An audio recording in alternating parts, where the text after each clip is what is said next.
Hi guys! Magandang gabi! Welcome back po dito sa Gandara SRU channel for Showbiz Update. Andito na naman nga po kung muli nagbabalik ang nagmamaganda ninyong kachismosang Kim Pao. Wala na nga pong iba. Ang lokareta si Gandara upang maghatid sa inyo ng latest update and fresh happenings patungkol kina Kim Chiu and Paolo Avellino. And para sa gabing ito, ang tatalakayin natin at pag-uusapan ay patungkol dito sa SOS ay may ebidensya pong naiwan.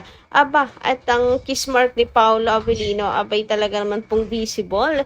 Na visible, ay grabe naman nga yan. So mukhang mag-outside, di ko lang po talaga ang ating papi niyan, di ba? May bakas na iniwan eh.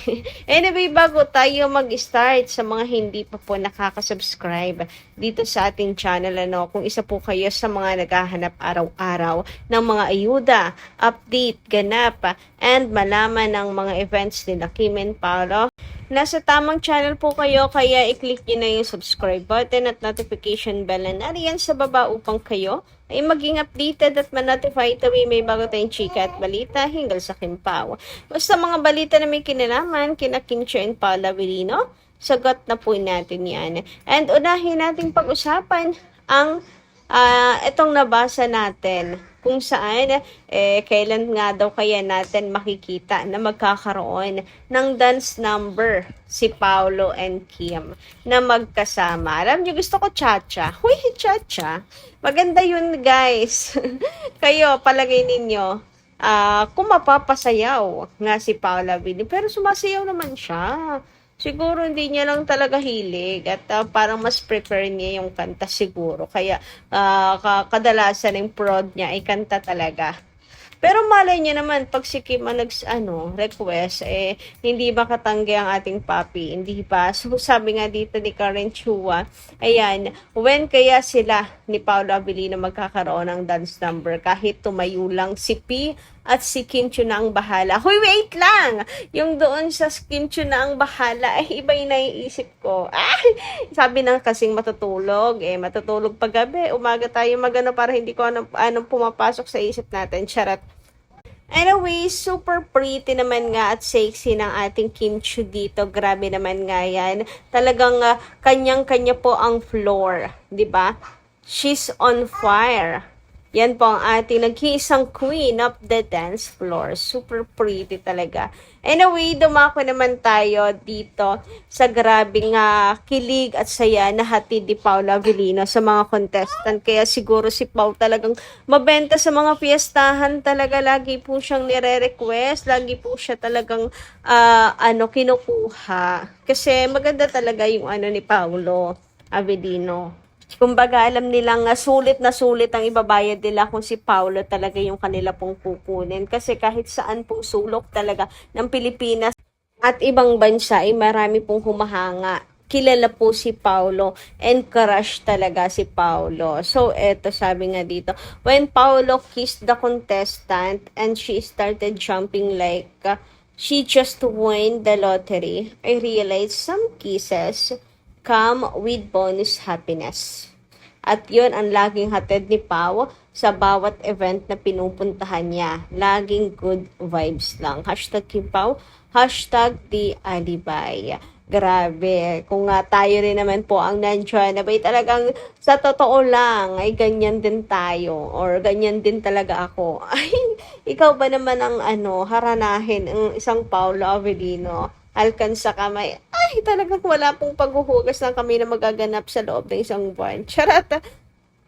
Sa amin dahil sa kabila ng magagandang pangyayari, hindi naman mawawala ang mga issues. Kung saan si Paolo Avellino ay sinasabi nga pong may crush sa isang bini. Alam niyo, hindi ko maintindihan kung bakit ito nagiging issue. Kasi kung totoo man, wala naman pong masama. 'Di ba? Pero kung yung iba kasi kung makareact, akala mo naman po ay talagang jojowain ni Paolo Avellino ang isa dito. Anyway, narito naman yung ilang komento ng mga taga-subaybay natin hinggil sa na yan, chika na yan, na crush daw, daw. Hindi naman po pa yan, kumbaga ay hindi confirmed kung totoong may crush si Paolo. So, narito yung mga reaksyon ng mga taga-subaybay natin. Sabi ni Annalyn Hiccup, magandang gabi. Good evening, Gandara. Kim Pao forever. Hindi sila tunay na fans ng Kim Pao. Pihikan sa babae si Paolo. Sa sobrang tagal niya sa showbiz, si Kim lagi ang gusto niyang makatrabaho dahil si Kim lang ang nag-iisa niyang crush sa showbiz. Ngayon pa ba na nasa tabi na niya? Ni hindi nga nanonood ng concert yan dahil lang kay Kim, kaya sila napunta doon sa concert ng Bini na binibigyan ng mali siya ng iba. Ang tugtugan ni Paolo, sabi nga ni Kim, out of this world, down. Ibig sabihin, ibang rakrakan ang gusto ni Paolo. Merry Christmas sa ating lahat. God bless. Yes, true. Di ba siguro ma-OPM si Paolo Avellino? Mas gusto niya yung mga solemn, ganyan. Mas gusto niya yung mga hugot, hugot OPM song siguro. At anyway, ayun nga, kaya hindi niya siguro hilig yung Bini. Hindi talaga. Oo nga, no?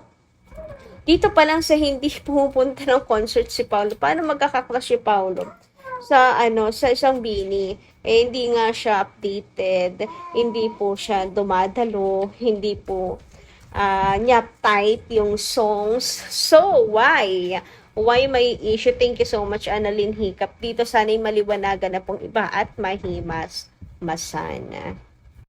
Ay, nako, sarap ninyong ipatapon sa Malaysia.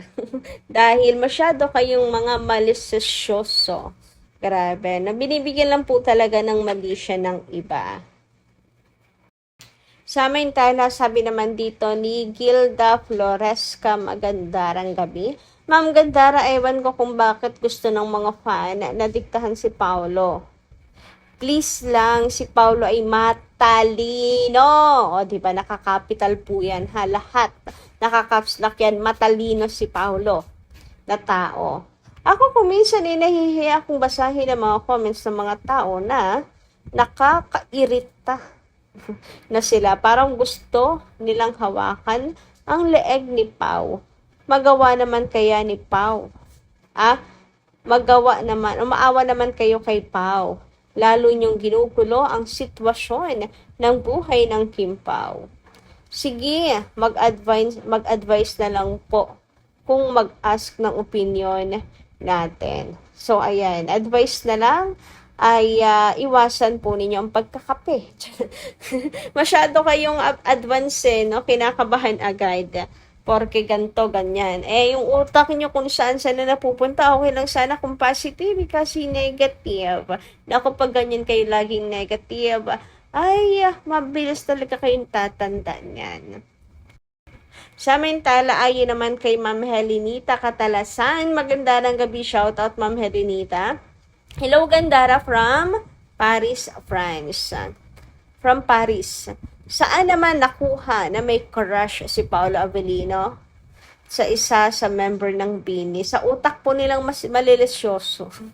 Menor de edad pa ang Bini. Bashers na naman ang may gawa niyan. Inggit lang sila sa Kim Pao. Ewan ko kung saan kasi nila napupulot. Ang problema kasi sa ilan nating ka-Kim Pao, kung sino-sino pinapanood, nagkakanda halo-halo na tuloy yung nasa utak nila. Kaya nagkukulo. Pati tayo, idadamay pa. Ako, hindi ko iniintindi ang mga bashers. Mahal ni Paolo Avellino ang idol Kimi dahil civil married na ang Kim Pao at magjusawa na ang Kim Pao. So, naganda raw, huwag mo na basahin ang negative comments. Hindi, iniiwasan ko talaga yung sa Bini na yan. Ewan ko lang kung bakit puro Bini talaga nasa comment sections ko na medyo nakakairita na rin talaga. Para hindi ma-stress ang mga Kim Pao. I'm praying for Kim Pao and Merry Christmas, Gandara. And Merry Christmas ang sweet couple, Kim Pao. God bless, Gandara. And God bless, Kim Pao. Samantala, dumako naman tayo ngayon Dito po sa kiss mark ni Paolo Avellino, nakikita nyo ba yan? Abay talaga naman pong may ebidensya ng panggigigil at kilig ng mga kandidata at saka ng mga tao na rin po na hinaranan ni Paolo Avellino sa Narcavine. Abay si Paolo Avellino din naman kasi ay talagang pasaway rin. Hindi naman sa pasaway pero ganun kasi kabait si Paolo Avellino na gusto po niyang puntahan yung mga nandoon talagang bumiyahe, nag-effort, nakikipagsiksikan para makapanood ng live. Mapanood siya na mag-perform doon. So, ganun po kabait si Pao. Yung iba kasi hindi po bumababa kasi nandidiri ata kapag hinahawakan ng mga tao. Yung iba nga napaka-plastic po makikipagkamay.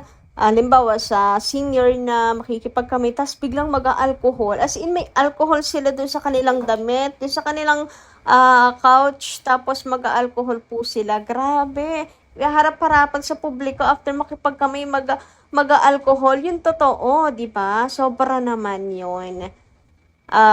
Well, nasa pag-iingat din siya, pero kada isang tao, alcohol, ay grabe.